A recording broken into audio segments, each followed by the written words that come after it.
The Dave Hooker Show. A presentation of Off the Hook Sports. Objective insight, expertise, top guests. Available on YouTube, Apple, Spotify, and the Off the Hook Sports app. Download now for free. Also available on offthehooksports.com. I compute and obey. Now to Dave Hooker. Ready. Boy, we are loaded up on the program today. In some ways, it's like a sports talk, reunion show. John Wilkerson is going to join us. This is complete coincidence. I wanted John Wilkerson to talk about the baseball Vols headed to Hattiesburg, and then Jimmy Hyams will look back on SEC spring meetings later in the show. So, and I produced their show from 2000 to 2005. What's going on, John Wilkerson? And I'm seated at the desk you used to occupy in our office. So how about that? Did they move you over? Is that what happened? No, it was just vacant. Gotcha. Well, I always like that desk because you could see who's going in and out. You had kind of the secluded office, and sometimes I wondered, John, do you know who's in the office and might be eavesdropping on us? But you always handled it well. Yeah, so anyhow, it's great to join you, and I hope you guys are having a great day so far. Yes, we are. Go ahead and hit that like and subscribe button so we can bring more people into the program. John, of course, is the voice of the Diamond Vols and one of the best play-by-play guys in the biz, hands down. But John, I would like for you to take part, if you can, in a little thing that we call What the H. So let's get to that right now. What was he thinking? Release the hounds. The Dave Hooker Show. Keep cool. A presentation of offthehooksports.com. So, John, you know more about college baseball. You've forgotten more about college baseball than I will ever know. Why in the world, though, is this super in Hattiesburg instead of Knoxville? I had jumped to the conclusion that I thought it would just be in Knoxville if they advanced past Clemson. Why is it in Hattiesburg? Well, one, that's a really good question because I'm like you. I thought as Tennessee won its way and swept the field at Clemson, hosted by the number 4 national seed, Volunteers were in great standing to host for a third straight year in the super regional round. Now, both Southern Miss and Tennessee hosted last year. Both failed to advance to the College World Series. But I do think that there were a couple of things at play. You could point to the fact that Southern Miss had a stronger regular season as they swept both of their conference championships, regular season and their tournament. They happen to have a coach who's retiring, which is a big storyline. And then it's at least coincidental that on the selection committee that you've got an AD from another school whose son plays for Southern Miss. He is a reserve player. You have another AD now at San Diego who was the AD in Hattiesburg. His son used to play for the baseball team. He since transferred to South Carolina. And then you have former longtime Magnolia State employee. You've got John Cohen, who is the chair of the committee, who formerly was the head coach at Mississippi State, then the athletics director at Mississippi State, and now the athletics director at Auburn. So that's all at least coincidence. But Southern Miss had more wins in the regular season, and also last year, as both teams hosted super regionals, they did draw about 1,000 more fans per game than what Tennessee had. So there are some nuts and bolts you could point to and say that's the reason that Hattiesburg is the host. But Tennessee had the better RPI. Tennessee had the better strength of schedule. And Tennessee was more impressive in sweeping the field at Clemson as opposed to Southern Miss. Congratulations to them. Survived the losers bracket at Auburn. But I thought Tennessee, in the end, had at least as many boxes, if not more, checked than Southern Miss did. So I'm like you. I thought they'd be in Knoxville. So aside from the shenanigans, which you pointed out, and the connections and all that sort of thing, is Lindsey Nelson viewed as a positive or negative when they make these selections? Because the atmosphere I saw last year was insanely awesome. Yeah, and that's a fair question. I do think that if it were more up to date, it would certainly help Tennessee in situations like this.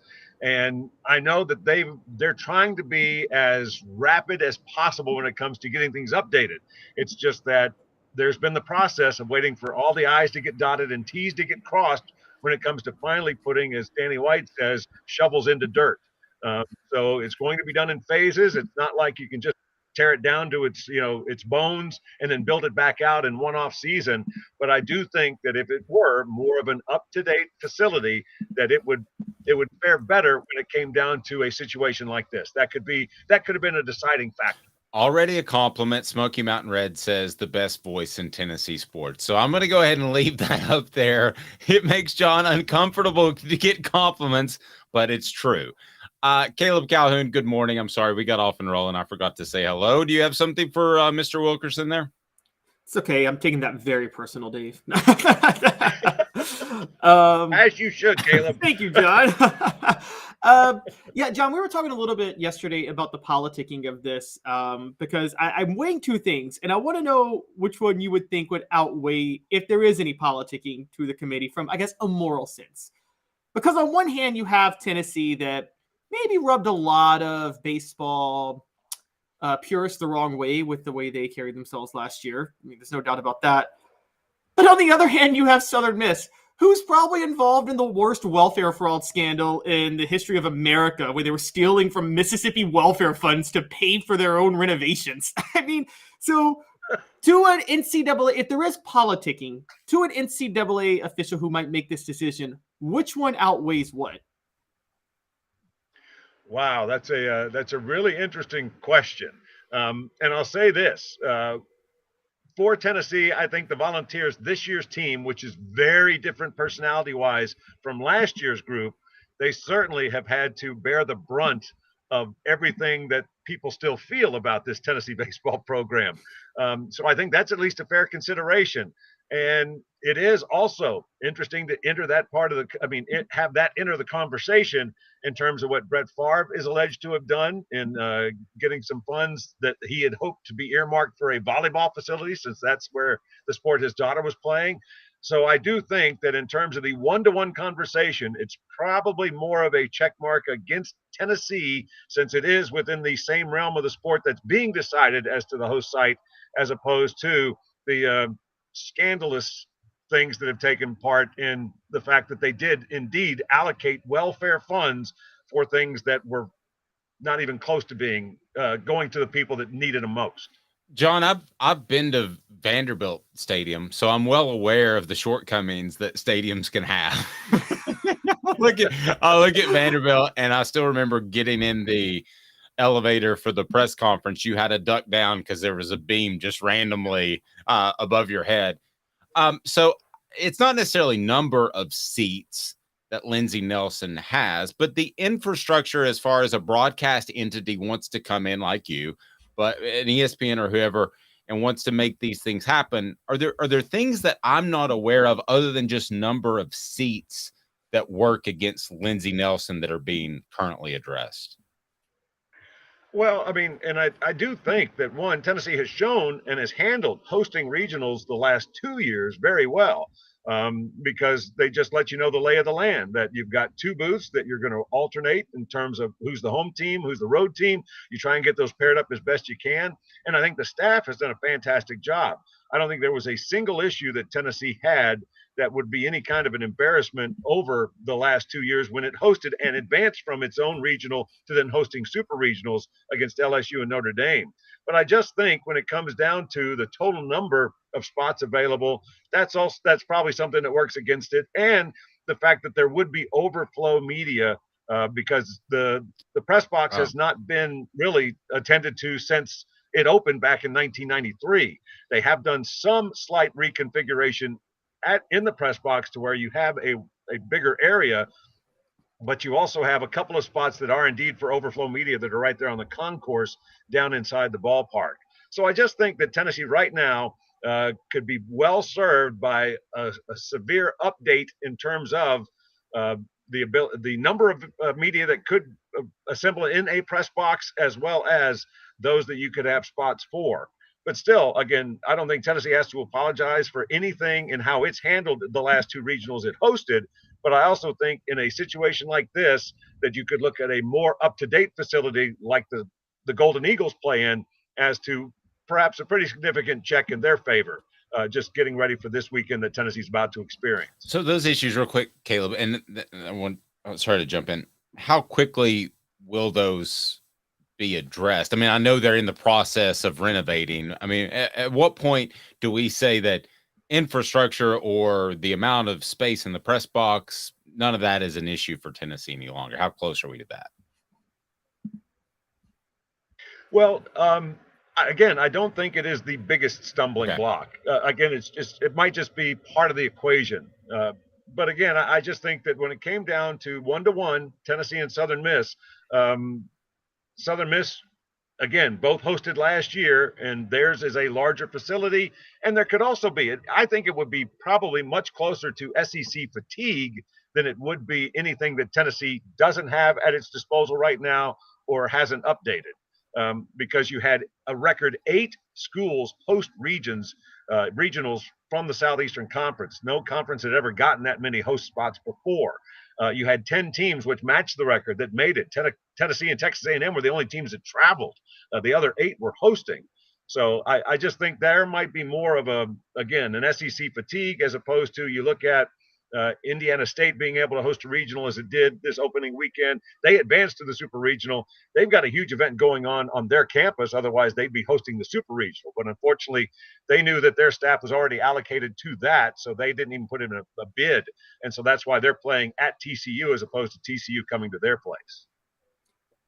John, talking a little ball on the field with Tennessee baseball, what do you make of this team's, should we say, mental makeup? I mean, I told Dave last Saturday that performance by Zane Denton may be the most clutch performance I've seen from a Tennessee athlete in any sport. And I'm talking even football in that regard. And do you think that the flying under the radar, that it may help them in the sense of they won't put as much pressure on themselves if things go against them the way that I felt they did in the Notre Dame series last year?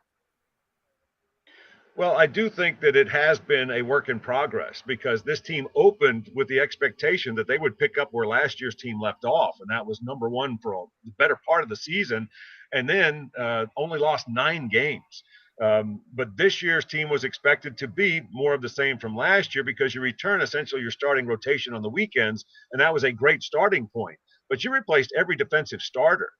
So you had 8 new starters in the lineup, and it took a little while for things to gel. In fact, it was when Tony Vitello put together his best lineup defensively that everybody kind of was able to catch their breath and start being, as Coach Vitello referred to, as the best version of themselves at the plate. That's when you saw the offense really start to kick in, and they put up some really good numbers. They've got the second most home runs of any Tennessee team, short only of last year's squad. So they've got 122 dingers this year. The pitching staff has not been as sound this year as it was last year, but I think part of that was because, again, you were rounding into shape with what you were able to do defensively. I think Tennessee was as strong defensively. That might have been the best part of their performance this past weekend in the Clemson Regional. They were just so good when it came to playing catch, as they like to say. But Tennessee's been so strong defensively. They've been so strong consistently with starting pitching, and their offense, even though they only had the 1 hit in the loss that they had in the lone SEC tournament game, they've really played well over the last 4 weeks or so. So I think Tennessee is playing its very best ball across the board coming into this matchup. And for them, there is pressure that goes from being the home team when you are at the super regional stage. I think being able to go on the road and realize that it's somebody else's headache to make sure that they have all the ticket requests met and things like that. I think they fully embrace the opportunity they have to go to Southern Miss and play as well as they just did at Clemson. John, I know you have to roll, but last thing, as far as Tennessee's chances, I mean, I think they're pretty good. I think they can also play the overlooked card, have to go on the road, that sort of thing. And then I think the other thing is they don't have the distraction of last year, that they were a team that was kind of on the edge, which I enjoyed. I liked. I mean, you know me well enough. What do you think of Tennessee's mindset headed into this Super? I think it's very solid because they've been able to, the last box they needed to check was success away from home. they won their last series at South Carolina, took 2 out of 3 from the Gamecocks. They then, of course, had the one game that they didn't win and didn't necessarily play that well against Texas A&M in the SEC tournament. But then they put together 2 really good wins against Charlotte, which won Conference USA's tournament, and then just an instant classic in the 14-inning affair with Clemson. That was toe-to-toe. That was just a fantastic game. And you had the late heroics by Zane Denton to give Tennessee the lead top of the 9th. I mean, each side was a strike away from winning in the 9th inning. Clemson in top of the 9th, Tennessee bottom of the 9th, and then we got 5 more extra innings. So I just think for them to be able to go toe-to-toe with a program that had won 17 straight going into that matchup against the Tigers, I just thought Tennessee did everything it needed to. And I think this is a team that has the right mindset. They've been so good that after being 5-10 at the midpoint of the SEC schedule, they're now a team that just says, what do we have to do? What do we have to deal with today? Win today and then plan on tomorrow when that time comes. So I think this is a team that has its own identity. It's not near or similar to what the feel for the team, the vibe from the team was last year, and that's not a bad thing for 2022. I just think this group has its own feel, its own identity, and right now they're playing awfully confident. Love it, John. And for those that don't know, where does that door behind you go? To ads. It goes into the newsroom. Right, but it's permanently locked, so you can't get through it. If there's a fire in the front of the sports office, you ain't getting out. That's right. It's going to be tough. That's why we always have bottles of water in here, right.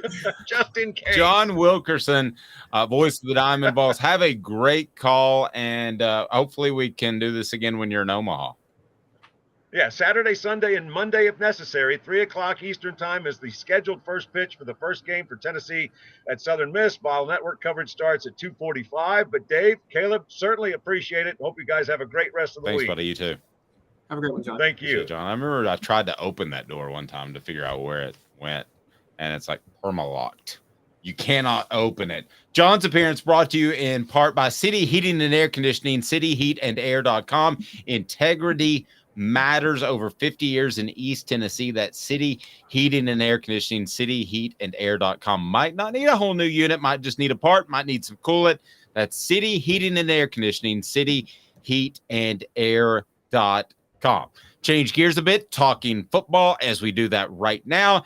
And Caleb, newcomers, the topic of conversation, as some were recently highlighted by a guy that I've always liked his work, Craig Hobart, who is a scout at, now is he on 3 or is he, we work together at ESPN? Where is he now, Caleb? I think this article is on ESPN, so I believe he's still on ESPN. Okay, so he's still at ESPN. Good for Craig. And he's kind of compadres with Tom Luganbill there.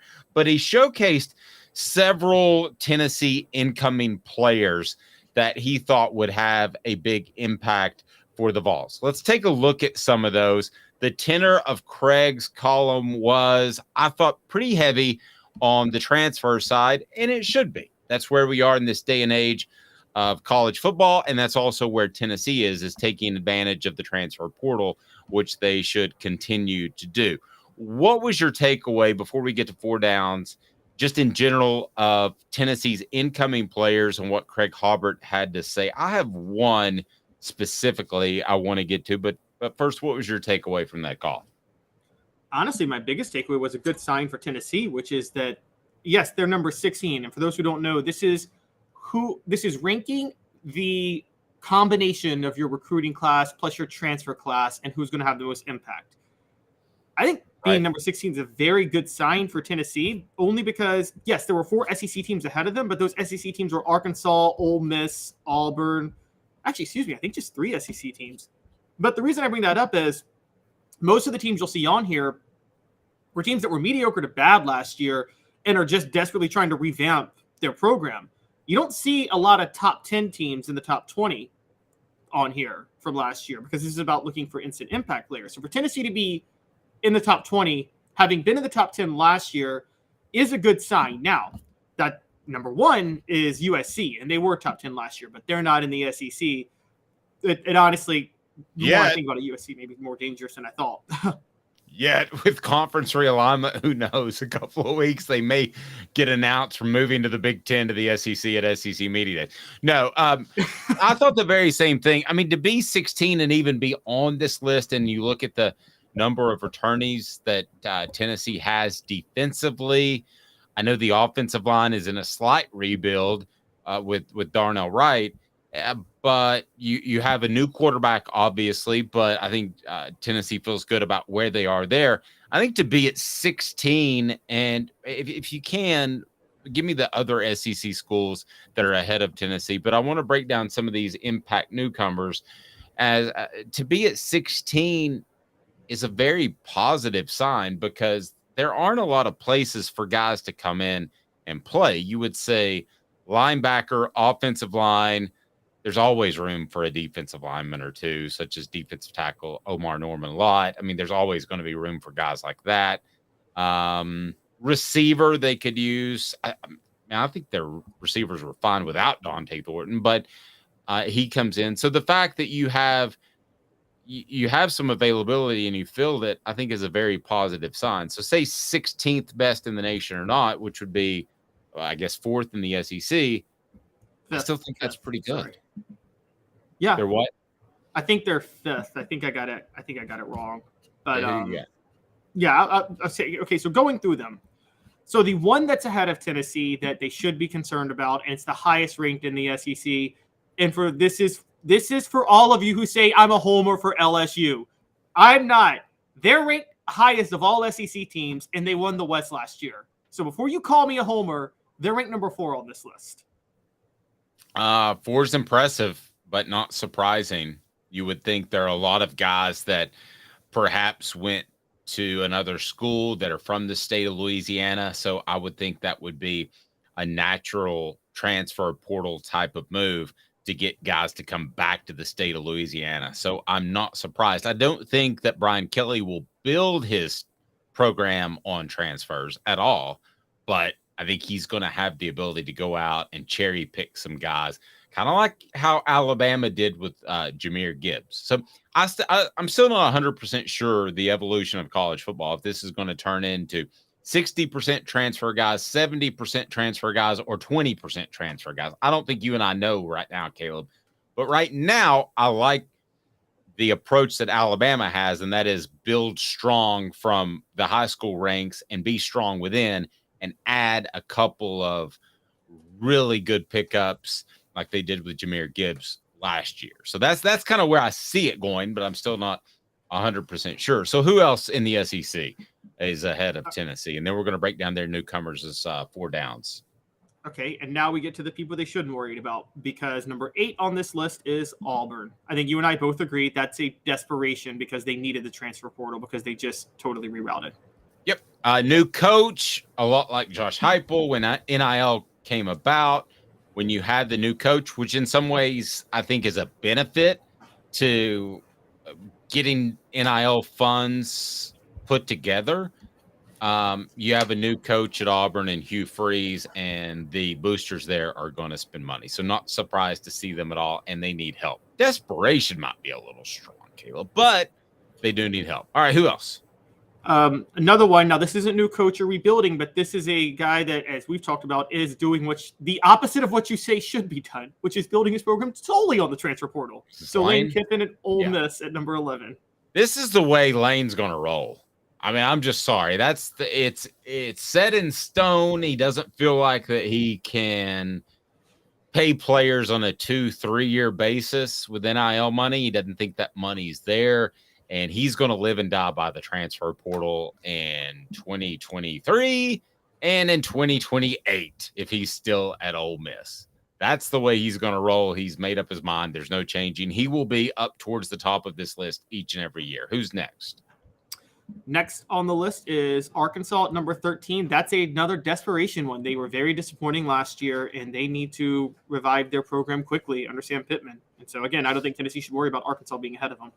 And I love Sam Pittman. And I really respect Arkansas's program. People hear me rip on Missouri all the time, but I thought Arkansas was a great fit back in 1992 when they added them to the conference. I love a lot about that program and Sam Pittman, but my goodness gracious, do they have any chance of competing with Oklahoma and Texas in the conference when Arkansas was known for recruiting those areas and saying, hey, you get to play in the SEC. Well, hey, now you get to stay home and play in the SEC. I don't know where Arkansas ends up in the next 5 years, but I do like Sam Pittman. And they massively downgraded an offensive coordinator when they brought in Dan Enos. He's no Kendall Briles. I think I'm with you. I like Sam Pittman. You know, for those who don't know, he coached at Tennessee in 2012 with Derek Dooley and Jim Chaney in that record-setting offense, funny enough. But I'm with you. I don't see where they can go from here. Although they had more success when they played in the Southwest Conference for years. They won some Southwest Conference titles back in the day, but just long term. Let me ask the message board here because I know we have a ton of Tennessee fans. We got a lot of South Carolina fans. We get a lot of LSU fans because Caleb loves them. And from all over the place. Well, I love him because Derek Dooley coached there, guys. That's where he. That's true. I understand.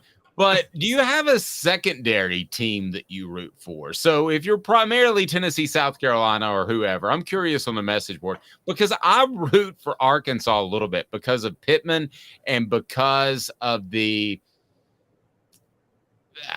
think his inclination to run the ball first, which we don't see nowadays in any level of football. High school, college, and pro. I like that. I'm an old school 92 Cowboys lining up I formation. Let's go. I know that's dated, but I kind of root for Sam Pittman in Arkansas, given everything equal. To be fair, that 92 Cowboys team could run that offense today and they'd win a Super Bowl. They were just that loaded. Yeah, I love you, Caleb. You just made my day. All right. There is one team. There's one last team ahead of Tennessee, and it doesn't really. It's another one that doesn't. I don't think that scares him, and it's Kentucky. Now, Devin Leary to Kentucky is scary because I think he's significantly better than Will Levis.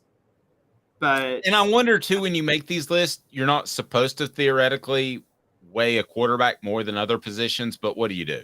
You weigh a quarterback more than other positions, right? Yeah, exactly. I mean, that's like 3 running backs and a receiver. Exactly. And so one good quarterback that could change the direction of your program from Limpy Levis to a new guy, or would it be Gimpy Levis? That doesn't sound as good without the alliteration. I think you're going to. If you're Tennessee, you're grateful that Florida, Georgia, and South Carolina are all behind you. Those are the teams you want to be behind you in this list. You agree, Dave? Yes, I do. And I'm reading the message board at the same time. Smoky Mountain Red. Good question, but I cannot think of one. Somebody he roots for besides Tennessee. At least that's what I'm drawing from Smoky Mountain Red. Also, Travis says, I do. My secondary team is Alabama to lose to anyone. Rocky Top Tom says, I don't like any other SEC teams, but I absolutely pull for whoever plays against Alabama each and every week. And then Mr. Jones beats my alliteration game. Loser Levis. Little harsh. What should people root do? For Duke in football when David Cutcliffe was there. I root for coaches. If I respect a coach, I like to see the coach do well. And then Agreed. I root for who I pick. Agreed. And I root for people too. Like, I'll be honest with you. You know I'm a Cowboys fan. But if Eric Berry and the Kansas City Chiefs had met the Cowboys in the Super Bowl, I would have, not overtly, but I would have quietly rooted for the Chiefs. I would still have the family put on their Cowboys gear that I do every Sunday. And I do that. But I would have rooted for the Chiefs for Eric Berry because he's the greatest individual that I ever covered. I mean, I wish I could say the same thing, but if the Grizzlies are in the finals last year, I'm rooting for Ja Morant, and I don't care how terrible of a human and how he is. Like over Grant Williams of the Celtics. Yes, and in the NFL, I'm rooting for. I don't care if Will Levis does become the starter. I'm not a fan of. I was a Cortland Finnegan fan. Okay, so I mean, you got to throw character out the window with that one. I didn't think we'd get a Cortland Finnegan shout out, but we did. All right, so let's break down Tennessee's incoming players and what Craig Hobart thinks of them of ESPN. We will do that in exactly 2 minutes, or roughly 2 minutes with Caleb Calhoun. I'm Dave Hooker, Off the Hook Sports. To own the more that owns every job, then get to Vassy Lawn and Garden in Cleveland and get you a Toro. I'm David Vassy, here to talk to you about Toro.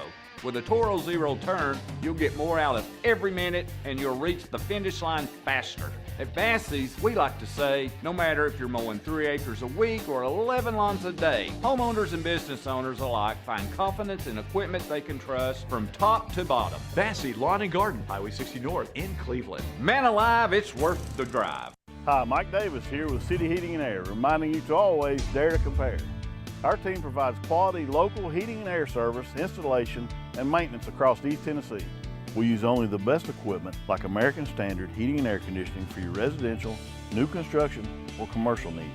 Honesty, dependability, and customer satisfaction have been the cornerstones of our business since 1961. City Heat and Air. Dare to compare.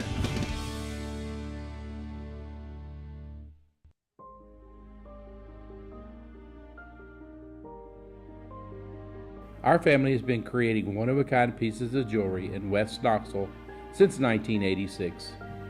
Each piece is a combination of unique processes that bring your idea to life. Every day in our shop, a truly special item with a story all its own is being manufactured in our facility, bringing the history and family sentiment into a whole new generation of life. We're grateful that you chose us to be Knoxville's best jeweler, a title that we value and respect. Because to me, being a jeweler and owning a jewelry store are not the same thing. I'm Rick Terry, I'm a jeweler, and we want to be your jeweler. Kingston Pike and Campbell Station Road in the heart of Farragut, and downtown on Gay Street right next to the Tennessee Theater. With all that sun, sand, and salt water, the beach is a very relaxing place. Unless you wear contacts. Ow! Open your eyes to the best the beach has to offer with LASIK vision correction from Campbell Cunningham Laser Center. Ah. You're listening to The Dave Hooker Show, a presentation of OffTheHookSports.com. The internet is full of pictures of each and every one of you. Available on YouTube, Apple, Spotify, and the Off the Hook Sports app. Download now for free. Is there nothing you people can't do? Also available on OffTheHookSports.com. Travis says Dave loves this. I wonder if he's talking about the hate on the message board, because I do love the hate on the message board. Smoky Mountain Red, I'll post. Yeah, I hate all other SEC teams. Rocky Top Tom, though, does say, I would truly like to see Arkansas do something just because they used to be great and our annual game with them used to actually mean something. Thank you for playing along, Rocky Top Tom. Whereas Smoky Mountain Red follows up with, they can all lose every game and bowl games as well. I'm not a root for an SEC team and a bowl game fan. The more they lose, the better it helps in recruiting. Actually, very true. But I do. I'm so, the whole, SEC, Big Ten, my conference is better. That was cool when it was 10 teams to a conference. When you're at 16 teams and your super conferences, there's no it used to be my region superior to your region. What's your region now? Okay, Miami and Dallas are not the same region remotely. Yeah, my region is Rutgers and Ventura Boulevard at the same time. In LA. Yes. Those are my regions now. All right. What do we need to do, Jacob? What's up, everybody? This is Jacob Warren asking you to like, subscribe, and share. Dave needs this. He does. All right. 4 Downs is now, as we continue to talk about Tennessee and what they brought in this particular class via breakdown with Craig Hobart of ESPN, who quite a good job, if I do say so myself. 4 Downs now is brought to you by Craft Treats. CraftTreats.com for more. 4 Downs. 4 questions. 4 answers. The Dave Hooker Show. 4 Downs. A presentation of OffTheHookSports.com.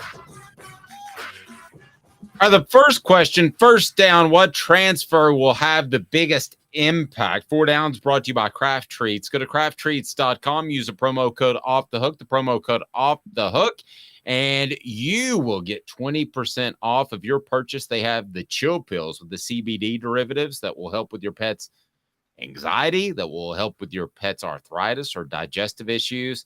Again, crafttreats.com. Use the promo code Off the Hook. They've got the chill pills with CBD or other fantastic treats, 20% off with the promo code Off the Hook. What transfer will have the biggest impact for Tennessee this upcoming season? So we're talking about names like linebacker Keenan Pili, offensive lineman John Campbell, defensive tackle Omar Norman Lott, wide receiver Dante Thornton, and then linebacker Arian Carter. Those were the players designated by Craig. Aaron Carter's a recruit, not a transfer. Sorry? Aaron Carter was a recruit, not a transfer. Yeah, so top newcomers. Those were the ones designated by Craig Hobart as top impact newcomers. So this is a combination of transfers and freshmen. Continue to hear great stuff out of Arian Carter. I have trouble picking him, though, because I just don't expect anything out of freshmen until I see it on the field in the fall. So let's go with first down.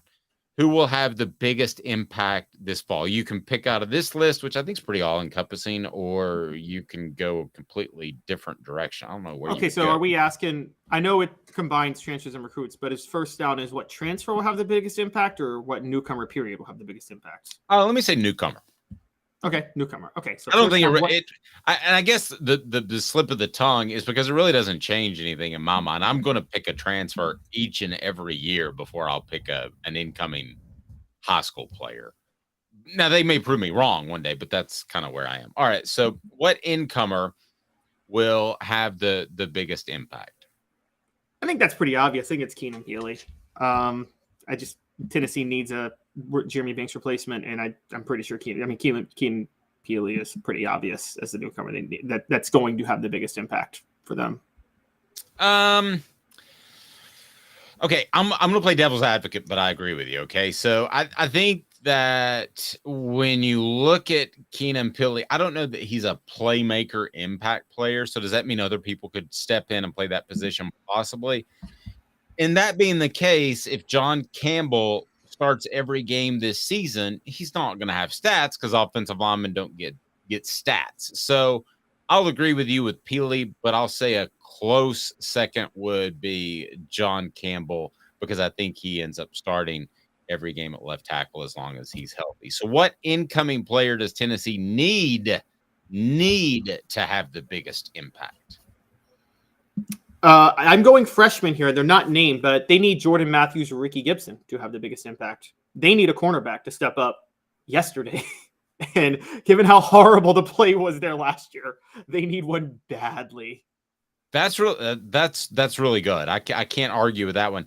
I'm going to say, though, John Campbell, I'm not trying to beat a dead horse here, but they've decided they were going to flip-flop their offensive line like they did with Darnell Wright last year and move the guys who played in the left side to the right side from 2022 to 2023, respectively. So John Campbell, if he can't play, blows that whole idea up. Not only is he bad at his position, but then in preseason camp, you would have to shift guys back to the left side. So I will go John Campbell. Not to beat a dead horse, let's put some more pressure on John Campbell, everyone. Okay, so what freshman, now specifically freshman because I misspoke earlier with newcomer, but what freshman not named Arian Carter will have the biggest impact this fall? See, I'm sticking with, again, it's going to be Jordan Matthews or Ricky Gibson. Yeah, same for you. It's going to be one of them. Yeah, I will go with Matthews in that regard. I'm going to pick one over the other just based off what I heard. I think he's slightly more ready to play, and I think that would also have it would make a huge statement for Tennessee to be able to get a guy out of Louisiana and have success with him off the get. So feel free to give me your thoughts as we dive into fourth down. So in this column, a guy that I've referenced before, and some people have given me a hard time about it because his name's not Joe Milton. So go ahead and give me a hard time. But a guy named Nico Let's try that again. I'm having one of those days. All right, a guy named Nico is listed as 1A. That struck me. Would you describe Nico as 1A? No, not a chance. I would have before spring ball, but I think it's very clear Joe Milton's a starter. I wouldn't either. I as much as I like this column, I wouldn't go 1A. I think that he's 2. I think he's a solid 2 because Gaston Moore is a solid 3. But yeah, I don't think there's a competition there. Now, we may come to a point, just like with the first year with Hooker and Milton, that we say there should have been a competition. But I don't get any sense that Tennessee is vacillating on its quarterbacks. Another note, name we didn't mention, Ethan Davis, and that's a pretty good one. Ethan Davis is an incredibly athletic tight end. Could he come in as a freshman and have an impact? Absolutely. I could see him having 20 catches, a couple of significant ones, because he's that athletic. I think he's a bit of a project. I think his best days are going to be ahead of him, like the 2024 season, but that's a good one. I like that one quite a bit. So, but Caleb, ultimately, when we talk about Tennessee's biggest incoming players, it seems like Peely is the one that is the most sure thing. And that was your pick for biggest impact. So, Peely, I think Keeley's seems like the easy one. Peely's the definitely the easiest one. He's a clear cut. He's already a starter. Gabe Giuliani is possible because I think Gabe Giuliani, we talked about he's going to play. We just don't know where yet. But he's going to play somewhere in the secondary, but he's not going to start anywhere. We know Peely's going to start. Nope. I agree. All right, let's get to today's tough question. Today's tough question brought to you by the one, the only Andy Mason, AndyMasonRealEstate.com. Today's tough question is now. Today's tough question. Take a side. Take a stand. The Dave Hooker Show, a presentation of OffTheHookSports.com. All right, Caleb. Tennessee's greatest win against the 10 winningest coaches in Division One. The 10 winningest coaches they beat. They beat. Tennessee's biggest win against those coaches. Winningest doesn't sound like a word. Never has, never will to me, but it is indeed a word. Caleb, give me a rundown of Tennessee's wins against D1 coaches that are the winningest coaches currently. And it's brought to you by Andy Mason, AndyMasonRealEstate.com. Save you thousands or tens of thousands. AndyMasonRealEstate.com has over 40 years of experience in the real estate biz in his office. Andy's phenomenal. Go to AndyMasonRealEstate.com. I'm about to make a move. And who do I call first? Andy Mason. Realestate.com. Call Andy Mason. He'll take care of you. All right. So the top 10 winningest coaches that Tennessee has beaten, are these current coaches or all-time coaches? All-time coaches. These are smoky hot takes coming at you. All right. Some smoky hot takes. I'm going to say that Tom Osborne is not on this list. Nope. Tom Osborne's not on this list. And guess what? Neither is Bill Snyder. Neither is Bill Snyder. Nice. Even though Tennessee played both of them. So, all right. So, what do we got? All right. So, we got the first, and this is the only coach on here not at 200 wins yet, number 10, but he's going to get to 200 wins this year. And it would be a guy by the name of Kurt Ferenz at Iowa. Tennessee beat him in the Tax Slayer Bowl, Butch Jones' second year, 45-28. That's their only win. So, it's obviously their best win against this coach, and that's really not that standout of a win. Yeah. Beating Iowa in anything is I don't know, about as sexy as a Yugo back in the day. What else we got? All right, so Vince Dooley. Tennessee beat Vince Dooley only twice in 1969 and 1972. The 69 game decided the SEC championship, though, so I think it's obvious that's the best win against Vince Dooley. Okay, so now we got Vince Dooley number 1. Who's next? All right, so right after that, is this going back to Iowa. Is this a countdown on your behalf, or is this just you're throwing them at me and I'm playing off of them? Well, kind of a countdown. I'm throwing them at you too. So, some are obvious. Put it that way. Live workshopping smoky hot takes. Here we go. All right, who else? Okay, so right after that, we've got another Iowa situation. A guy named Hayden Fry coached at Iowa in the 80s and SMU in the 70s. Tennessee beat Iowa to open the 1987 season in East Rutherford, New Jersey. Now, for those who don't know, that was a very significant game because that was the start of Doug Dickey scheduling these neutral site games across the country for national television exposure that really helped Tennessee recruit in the 90s. Hayden Fry, do you remember the show Coach? I do not. With Craig T. Nelson? Nope. Roughly based off of him. Really? Yes. You need to look that up. I'm gonna say we can do better than that. I believe you can do better than that. Here we go. Oh, we can. Yeah. We can do better than this one too, but it's still a good one. 1994 to close out the difficult 94 season. Frank Beamer, Tennessee beat Virginia Tech that year in the Gator Bowl. And for those who don't know, that game was in the swamp because they had to move it because of construction in Jacksonville. Yeah, we got to do better than Beamer. Come on. Oh, well, okay. All right. Here comes. Point? Wait. That's just the first half. The good stuff is coming, man. I'm ready. Smoky Mountain Red says the historian in Caleb is coming out today in full force. He's even got bowl relocation sites in this segment. All right, go ahead. So, what we got? Right. So, 1971 and 1972, Tennessee beat Joe Paterno when Penn State was number 5 and number 6, respectively. The better win was in 1971. That was in December of that year. Tennessee was number 12. Penn State was undefeated at number 5, and Tennessee ended up being Penn State's only loss that year. I'm going to bet we do significantly better than that. All right. We're still going. There's a guy named after an animal that resided in Tuscaloosa, and another guy that had a sharp wit like a... Wait, we're getting there. Yeah, like a predatorial... I don't know. Like a crocodile, but not. Another guy whose last name sounds very much like the nickname for Lucifer if you change one letter. We'll get to that one too. But and he's also still coaching. Okay, go ahead.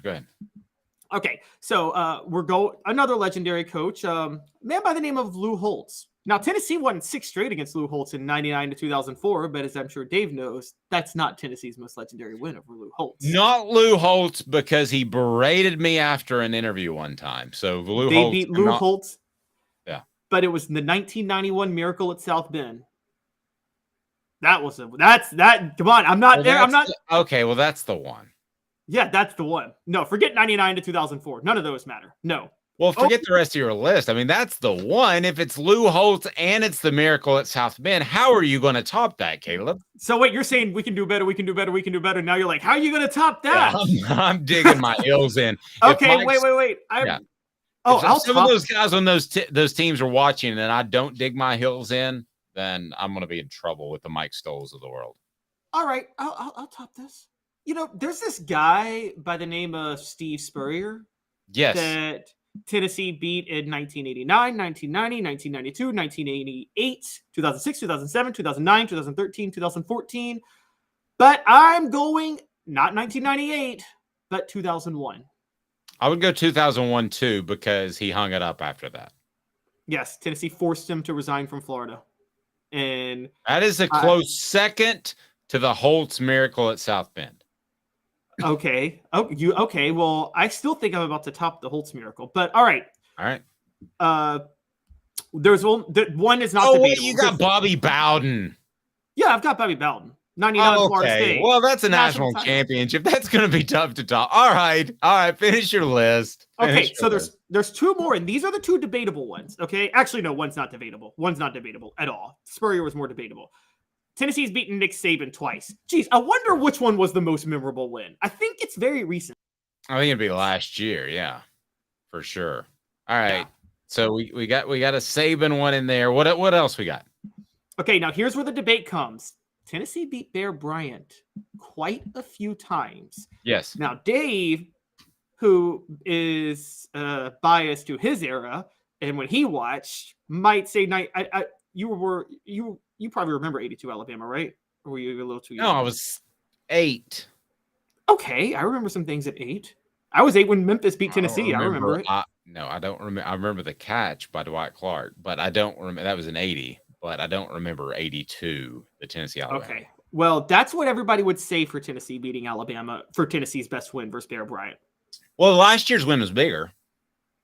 Yes, and that's not Tennessee's best win versus Bear Bryant. Okay. Well, any win over Bear Bryant is going to be topped by the win last year because the duration is going to be roughly as long, and this was a bigger upset. And for a number of reasons, I don't see any of the Bear wins being bigger than last year. No, I don't. I'm not using recency bias. I hope you know that. I'm with you on that. But here's the thing: none of the Bear wins. Tennessee's best win against Bear Bryant was not even when he was at Alabama. It was when he was at Kentucky. 1950. Kentucky still claims a national championship from that year, even though they lost to Tennessee. They went undefeated. They're going to play Tennessee in Knoxville. Tennessee is the better team. Kentucky's the better team, clearly the better team. And the day before the game, the worst blizzard in the history of the Appalachians hits. And Tennessee, knowing Kentucky was the better team, decides to not shovel the field for the game. There's 13 turnovers in the game combined. Tennessee wins 7-0. Tennessee goes on to win the national title. Biggest win by far ever against Bear Bryant. Pretty big. All right, what else we got? Those are the 10. But I got a couple other Bear Bryant ones that matter. The 67 Tennessee-Alabama game decided the SEC championship that year. That was Albert Dorsey had a pick six. So that one was a big one. Here's where I am on this. I think that you have to pick the national championship game. That's beating Bobby Bowden. If you're just tuning in, go ahead and hit that like button, subscribe if you haven't done at this point. But like button brings more people in. So it's the top 10 winningest coaches in college football history. Which Tennessee victory over one of those coaches the most significant? So to me, it's got to be the national championship, right? Bobby Bowden. I mean, that even though that game, Tennessee was significantly better in that game. And I never thought they were in any danger of losing that game before, during. I just didn't think that was going to happen. So that has to be number one. And then you have shifted the landscape a little bit by beating Steve Spurrier. And then you get the big win last year. So I think 2 is very debatable. If you want to go Spurrier 2001, it caused him to hang it up, and you had an opportunity to play for a national championship if you take care of your business in the SEC championship game, which they did not. Caleb, I'm having trouble after the Bobby Bowden one. Who would you have as 2? In the moment, I would probably go 2001 Florida. Because I'm going to be honest, I would put 2001 and 98 Florida over last year's Alabama game. I think both were more significant. I think the game being moved to December because of the terrorist attacks, Tennessee being 18-point underdogs. I mean, that was the watershed moment of the Tennessee-Florida rivalry, was the 2001 game. And so I would go that. I would actually go 98 Florida, number 3. I know we're picking one per coach, and then I would pick 2022 Alabama for number behind them. No, I don't have any sort of argument with that. But man, the more I think about it, the 98 win was so big because talking as part of our Celebrate 98 series, and we'll have Steve Johnson, who caught the interception to end the national championship game. But I look back at that, talking to those guys about that 98 season, and really they thought they had it won when they beat Florida in September. That even the national championship game was a bit of a letdown. So some of those players might actually have it number 1 over the national championship game. As bizarre as I know that sounds. I was 10 years old. I was just getting into following football. My brother was a hardcore Tennessee fan, and I will never forget, like, the day of that game. My brother this is 25 years ago. My brother being like, if Tennessee can just win the night, they should go undefeated the whole year. And then Tennessee beats Florida. And I will never forget, the first thing my brother says right after the game is, they should go undefeated now. And so it seems like you're right. The sentiment among Vol Nation was that because they finally got over the Florida hump, they shouldn't lose a game the rest of the year. It just because that was such an albatross around their neck the past few years. And so you might 98 or 01, either one, you could go either way. Florida was number 2 in both So I don't know which Spurrier win was bigger. I just think in the moment, there was something special about that 0-1 game because nobody was giving Tennessee any respect in that game. Okay, so I'm going to go. You have to go to the national championship, but I am going to say second to that is a tie between 2001 Florida and Steve Spurrier, 98 Florida and Steve Spurrier, last year Alabama and Nick Saban, and I can't leave out Lou Holtz and the miracle at South Bend. I just cannot leave that out. See, that didn't have any implications really, though. Notre Dame, neither team was playing for a national title. Like, that game was exciting for in the moment. But, I mean, implications long-term. I mean, I got 1950 Kentucky over that. Winning at South Bend in the way they won? How many? 1950 Kentucky, though, was like that game, Tennessee won a national championship off that win. National championships always win, don't they? I mean, yes. By the way, a couple other Hall of Fame coaches Tennessee beat who did not win 200 games, but are Hall of Fame coaches. Bobby Dodd. Losers. Oh yeah, Bobby Dodd's a loser. They beat Bobby Dodd a few times when he was at Georgia Tech, most famously 1956, and they also beat arguably the best coach, Jimmy Johnson, in the '85 Sugar Bowl. Yes, Jimmy Johnson may have gone on to do great things in the NFL. Exactly. Oh, and that's true. Dabo Swinney this past year. Dabo Swinney will get to 200 wins and will be on this list soon enough. So, because they beat him in the Orange Bowl, but that's not that good of a win against Dabo. Clemson didn't care about that game. It wasn't that impressive. Sorry.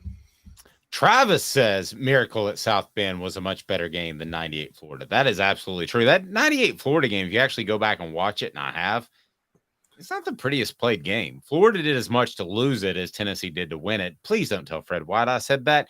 D said, watch the Copeland segment last night. Very good. We appreciate that. Be sure and check it out. It'll be Steve Johnson coming up tonight. We'll get that posted by tomorrow. And then for kicks, Jeff Hall will join us. So looking forward to that. Coming up, Jimmy Hyams. He was at SEC spring meetings just a few days ago, and I don't know why in the world this schedule is not figured out, but we're going to talk to Jimmy about that. Hang tight. 2 minutes. He's Caleb Calhoun. I'm Dave Hooker of Thug Sports. Family has been creating jewelry since 1986, each piece unique with a story all its own. I'm Rick Terry with Rick Terry Jewelry Designs. I'm a jeweler, and I want to be your jeweler. We're grateful that you chose us to be Knoxville's best jeweler. My family and staff look forward to serving you. So please come see us. Kingston Pike and Campbell Station Road in the heart of Farragut and downtown on Gay Street, right next to the Tennessee Theater. Hi, Mike Davis here with City Heating and Air, reminding you to always dare to compare. Our team provides quality local heating and air service, installation, and maintenance across East Tennessee. We use only the best equipment like American Standard heating and air conditioning for your residential, new construction, or commercial needs. Honesty, dependability, and customer satisfaction have been the cornerstones of our business since 1961. City Heat and Air. Dare to compare. With all that sun, sand, and salt water, the beach is a very relaxing place. Unless you wear contacts. Ow! Open your eyes to the best the beach has to offer with LASIK vision correction from Campbell Cunningham Laser Center. Ah. Do you want to own the more that owns every job? Then get to Vassy Lawn and Garden in Cleveland and get you a Toro. I'm David Vassy, here to talk to you about Toro. With a Toro Zero Turn, you'll get more out of every minute and you'll reach the finish line faster. At Vassy's, we like to say, no matter if you're mowing 3 acres a week or 11 lawns a day, homeowners and business owners alike find confidence in equipment they can trust from top to bottom. Vassy Lawn and Garden, Highway 60 North in Cleveland. Man alive, it's worth the drive. These mountains hold and defend a spirit far better than moonshine. A drink that holds flavor that becomes necessity. A hard cider made and relished by folk who are as hearty as they are legend. A refreshment that can only be found in one place. With a taste that makes you say, give me 3 bottles of the good stuff. Tennessee Cider Company, where necessity can be found. objective coverage. Hey, that's new. If we get caught, we're going to jail. The Dave Hooker Show, a presentation of Off the Hook Sports. YouTube, Apple, Spotify, and the free Off the Hook Sports app. I'm going to need to see some identification. Back to Dave Hooker. All right, here we go. Joined by a very special guest. I want to get right to it. It is Jimmy Hyams, formerly of the Sports Animal. I don't know. How do I introduce you now, Jimmy? It's just the man. How's that? Just a former. Former. Okay. I'm not growing any crops. I'm not a farmer, but a former. I got you. Former sports writer, former sportscaster. Yes. Well, and coincidentally, to talk baseball, we had John on earlier today. So it's like a reunion. Maybe I should give Dave Nathan a call. There you go. And I'm sure he's got some lamp that he would be willing to sell you. You know what I'm talking about, right? Yes, I do. All right, so I want to get right into this because I just thought the flow of news was so interesting last week at SEC spring meetings. You have Greg Sankey come out and says we want to get this taken care of, this schedule thing, and we want it to be 9. And you never set those expectations out there. I would have told him that on Monday. But he did, and then they basically got nothing done. So what in the world happened in Destin? Is everybody just boozing it up on the beach? They just had well, no, they don't do that. I'll say that. That's those meetings are they go around the clock. So they just couldn't make an agreement on stuff. They had different opinions. I am convinced that on Monday, Greg Sankey thought he had enough votes to go to a 9-game schedule. But Nick Saban, I strongly believe publicly because I asked him because he didn't like the 3 permanent opponents that he saw Alabama was going to get. To which Greg Sankey said, we're not playing a 3-game schedule.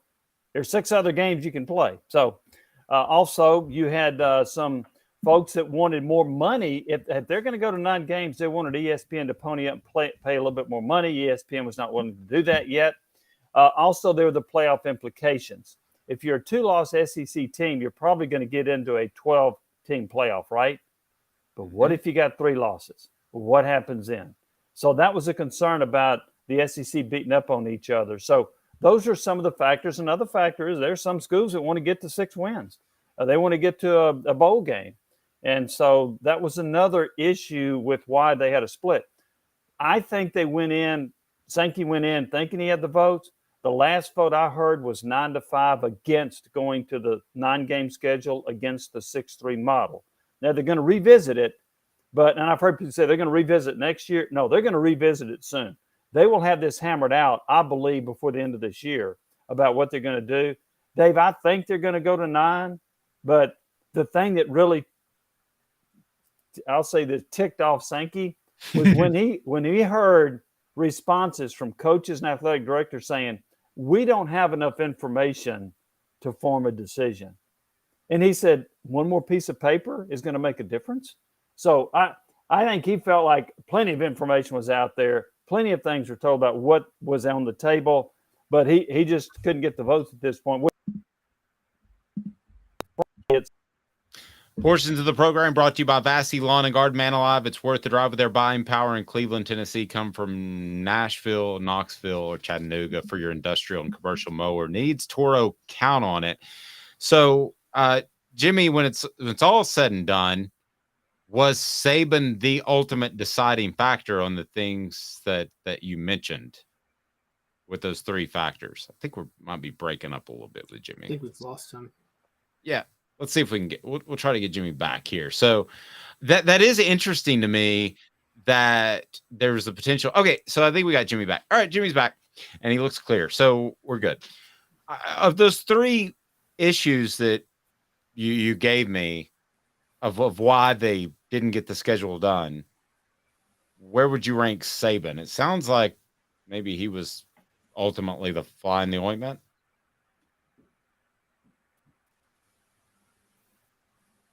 Had an impact now, but when you heard some of the other coaches, I didn't hear as much about I don't like permanent opponents. I heard other I think a strong argument was we want more money from ESPN. The president came out and said that. And the feeling was if ESPN had ponied up and paid more money, not exactly what that amount would be, I don't know. But if they ponied up, I think we'd be looking at a 9-game schedule right now.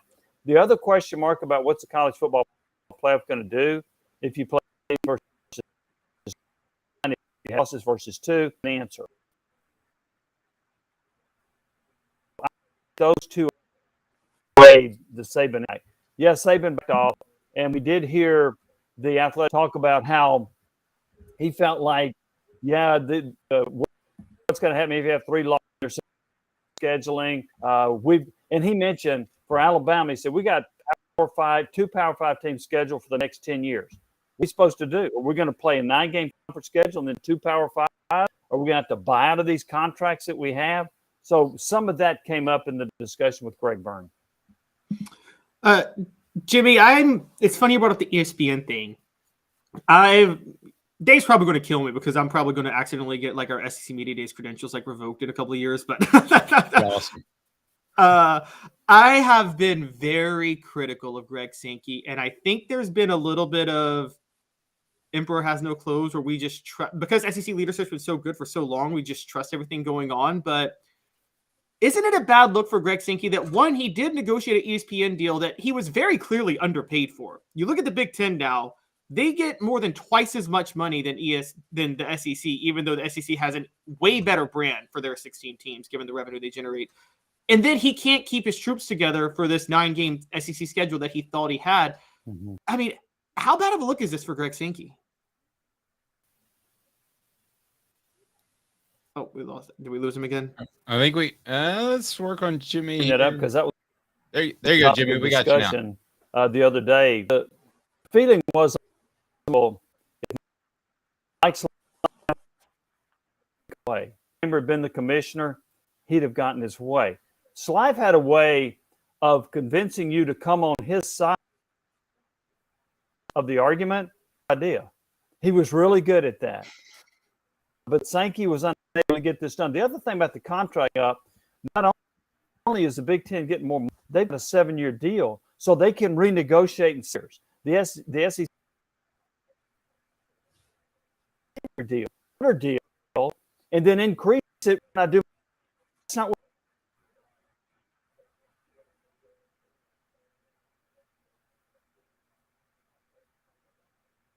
Yep, I think we're losing.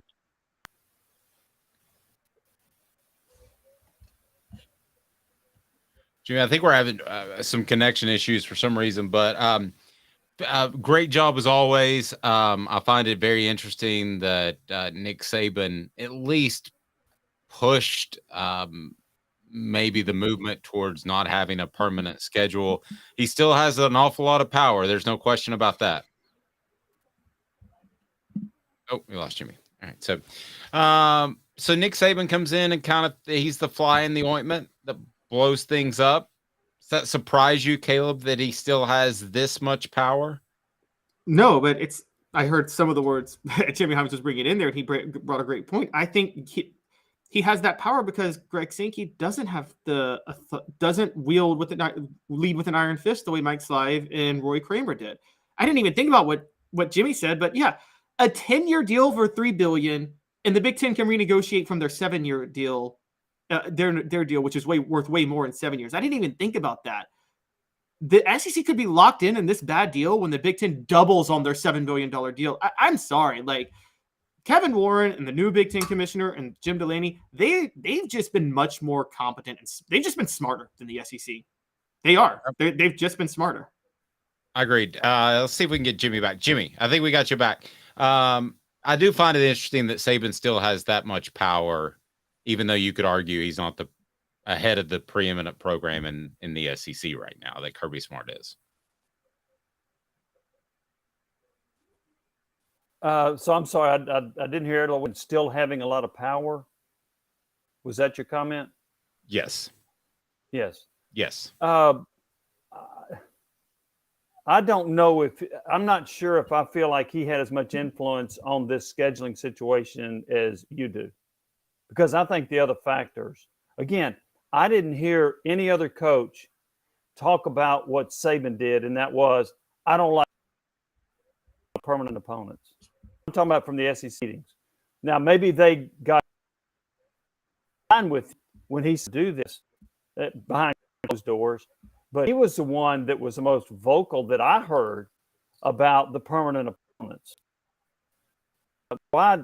And you can schedule around that. It's funny that one of the beat writers at Alabama told me, Alabama not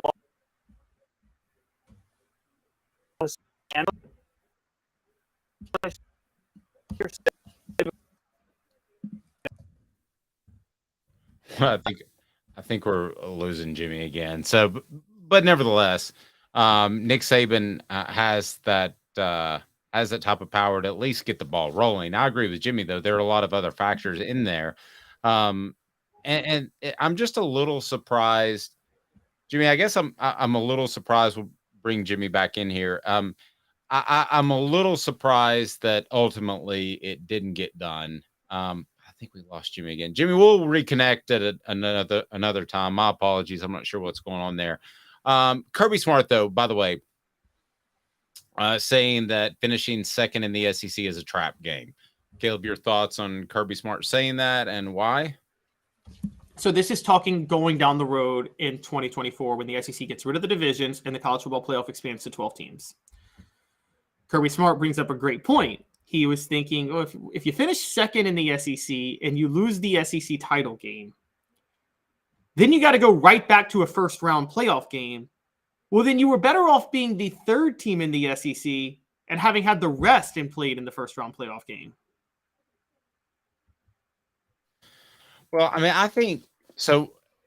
I always ask this question when somebody brings up some sort of issue like this, especially when it's Kirby Smart or Nick Saban. So what do you think is the end game by Kirby Smart for even bringing this up? I think Kirby Smart wants something done to address just the lack of incentive that you might have for playing for the SEC title.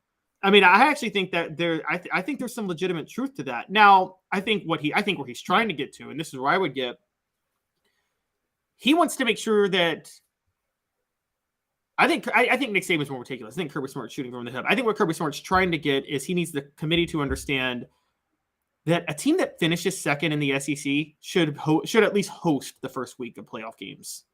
Put it that way. They should at least play a home game the first week.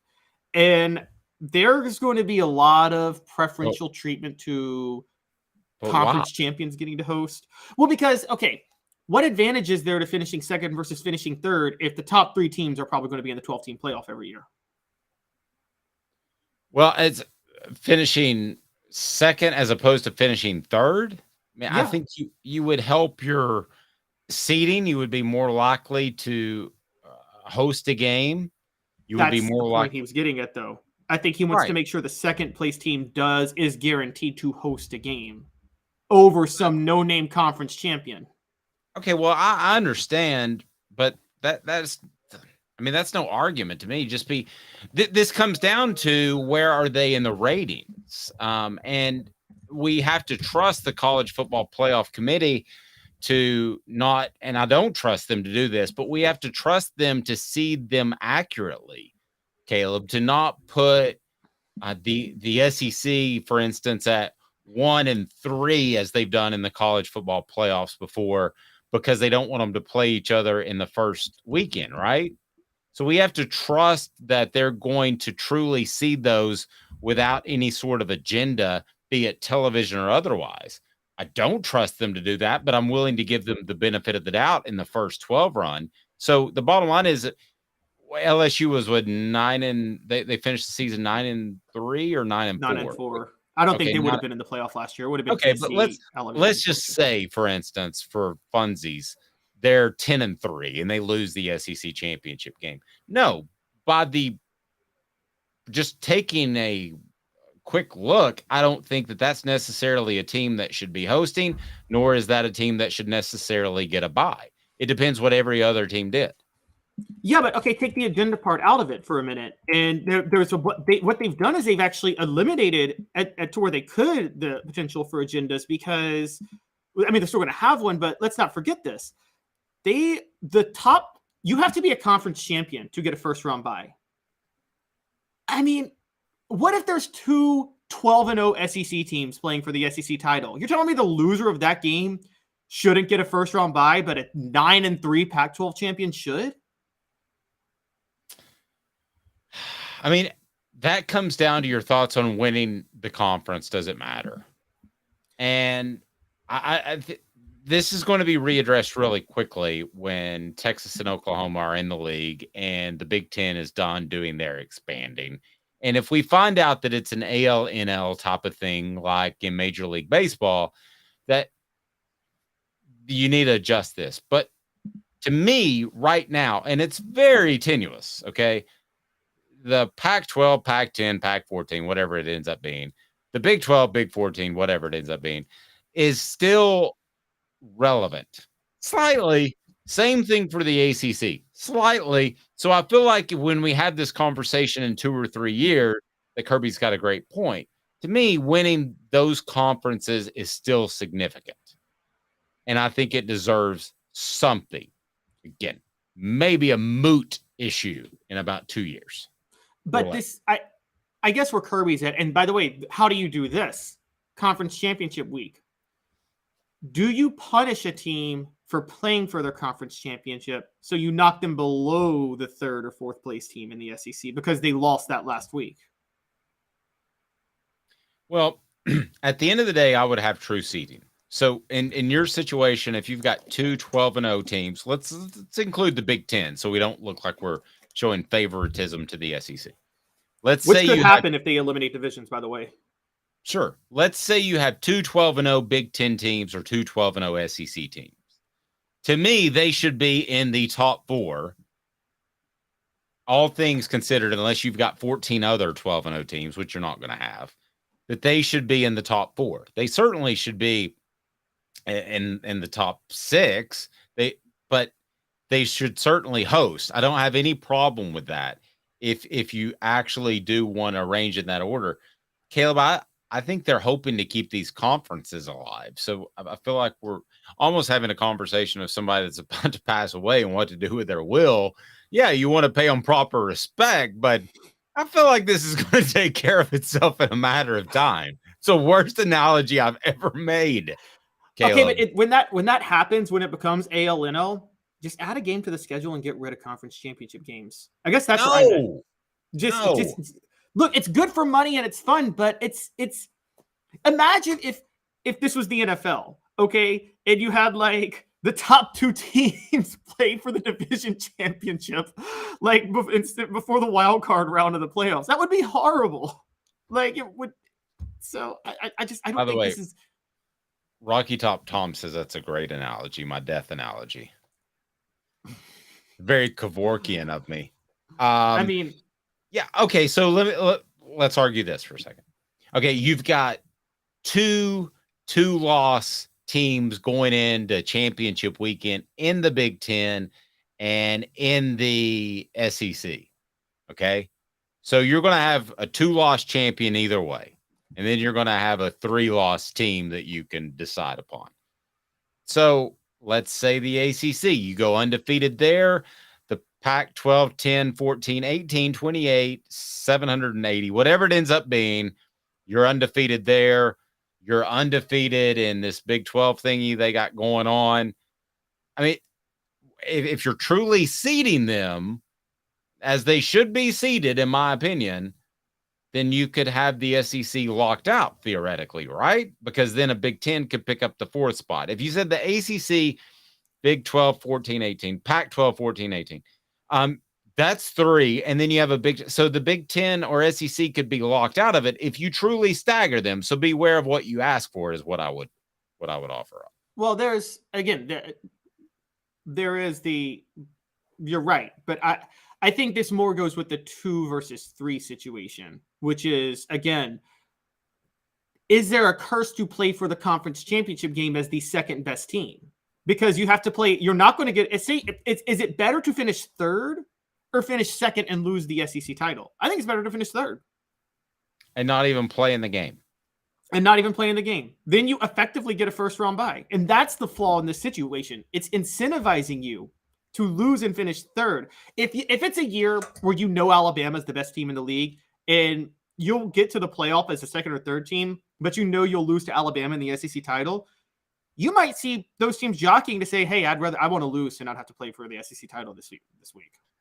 I'll offer this. There are a lot of people within Tennessee's football program that would have agreed with you last November before the South Carolina Columbia collapse. There were a lot of people that saw that as, the goal was always to get to Atlanta. That was their goal, is to get to Atlanta. Well, that was gone after what happened in Athens. So there were a lot of people within Tennessee's program that looked at it and thought, hey, this is an extra week to get healthier. I know you got a month or so, but this is an extra week to get healthier. You don't have to go play a fantastic team. And this is kind of the preferred way.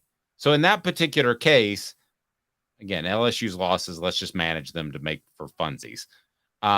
You would have Georgia the 1 seed, LSU potentially the 2 seed. Tennessee would be the 3 seed had the Columbia collapse not happen. Tennessee's draw is a little bit better there. I mean, I see where you're going, but I still think playing for the SEC title should mean something. Yeah, it means something, but not when you have another playoff game 2 weeks later. I think they want the rest. Yeah, it's even more so when you don't have the month off. So they're going to play earlier. It's a couple of weeks. Yeah. Maybe the 3 seeds being better, but you can't do anything about it. What are you going to throw a game? I mean, we just talked last year how Tennessee basketball should chuck the conference tournament. I think you're going to get to a point where conference championship games, I think you're going to see teams chuck it in football. There's no reason to play that hard when you know you're in the playoff in 2 weeks. Let's continue this.